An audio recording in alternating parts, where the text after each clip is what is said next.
Assalamualaikum warahmatullahi wabarakatuh.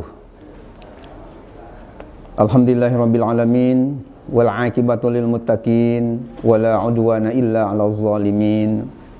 Amma ba'du.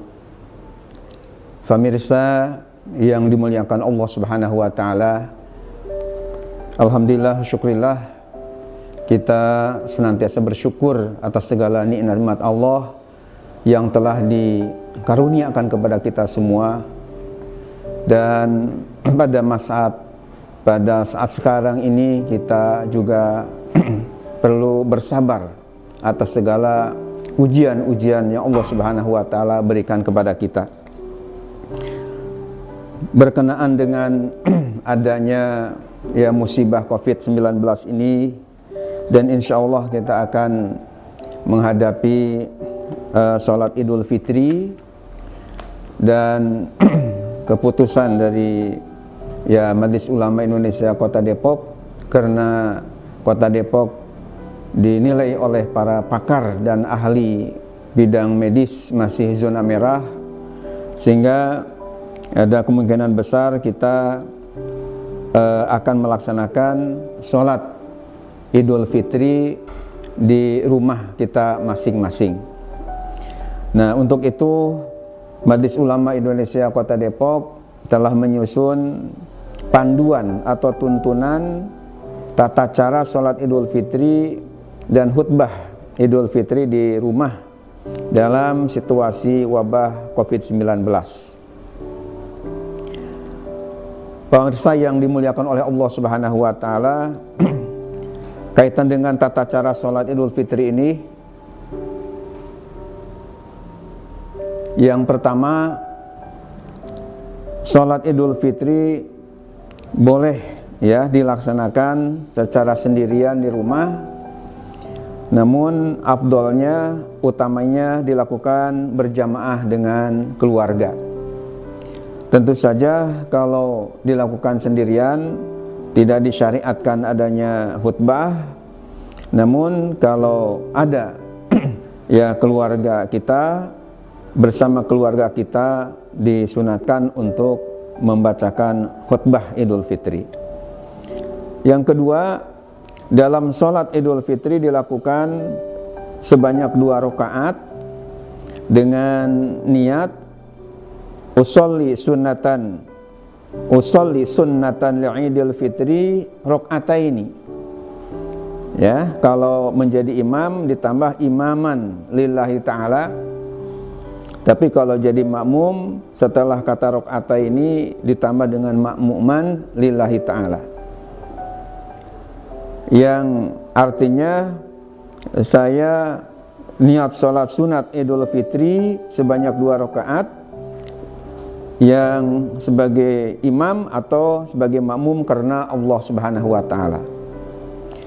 Kemudian membaca takbir sebanyak 7 kali setelah takbiratul ihram pada rakaat pertama, dan membaca takbir sebanyak 5 kali setelah takbir intiqal, yakni takbir perpindahan dari posisi sujud ke posisi berdiri untuk rakaat berikutnya.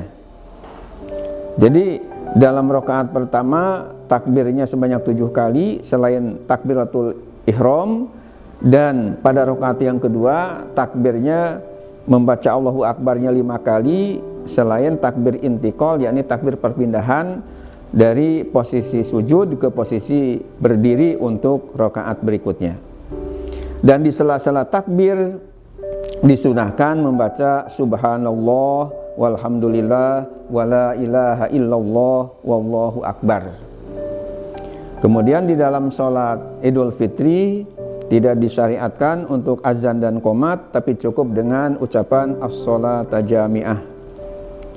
Kemudian sebelum membaca surah Al-Fatihah disunahkan membaca doa iftitah. Kemudian surat-suratnya kalau mampu bisa membaca surah Qaf atau Al-A'la di rakaat pertama, atau surah Al-Qamar atau surah Al-Ghasyiyah rakaat kedua. Namun kalau tidak mampu karena belum hafal, bisa surat-surat yang pendek yang Bapak Ibu hafal, apakah surah Al-Kafirun atau surah Al-Ikhlas, Qulhu, itu juga sah kalau dibacakan ketika sholat Idul Fitri. Kemudian sebagai tambahan dilanjutkan nanti dengan khutbah. Khutbahnya 2 kali. Ya, khutbah pertama disunahkan membaca takbir 9 kali secara berturut-turut. Khutbah yang kedua disunahkan membaca 7 kali takbir secara berturut-turut. Antara 2 khutbah diselangi dengan duduk sebentar. Kemudian hal-hal yang sunnah sebelum kita melakukan Idul Fitri, sarapan dulu di waktu paginya, kemudian kita mandi, membersihkan badan dan menggunakan wangi-wangian, kemudian memakai pakaian yang terbaik atau terbagus walaupun tidak harus yang terbaru. Kemudian malamnya dipakai menghidupkan takbiran dan amal-amal soleh yang lainnya di rumah masing-masing. Itu penjelasannya berkaitan dengan tuntunan dan pedoman tata cara sholat Idul Fitri dan khutbah. Dan khutbahnya juga MUI telah menyusun yang insya Allah kita akan edarkan ke masyarakat luas. Terima kasih, mudah-mudahan apa yang bisa saya sampaikan bisa dipahami oleh masyarakat luas, dan mohon maaf apabila ada kehilapan dan kekurangannya. Wabillahi taufiq wal hidayah wal inayah wal maghfirah. Wassalamualaikum warahmatullahi wabarakatuh.